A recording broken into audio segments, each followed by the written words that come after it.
ഇങ്ങനെ പേടിക്കലടാ.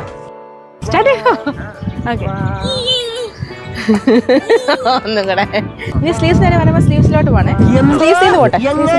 ഒരു perfect every day every time dress move ചെയ്തില്ലേ?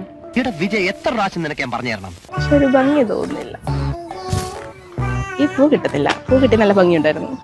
എന്റെ കൂടെ നടന്നു വരാൻ എന്താ? ഹലോ, കാന്താക്കോട്ടിനെ കുറിച്ച് ഞാൻ പറയേണ്ടതില്ലല്ലോ. ബ്രീത്തബിൾ ആണ്, നല്ല സോഫ്റ്റ് ആണ്. എന്നിട്ട് ഒന്നും കൂടെ കാറ്റ് കാറ്റ് ഒരു സിമ്പിൾ വി നെക്ക്. ഒന്നും കൂടെ ഇന്നിപ്പം ബട്ടൺ ഓണാന്ന് നോക്കാം. ഹലോ, എല്ലാവർക്കും സുഖമല്ലേ?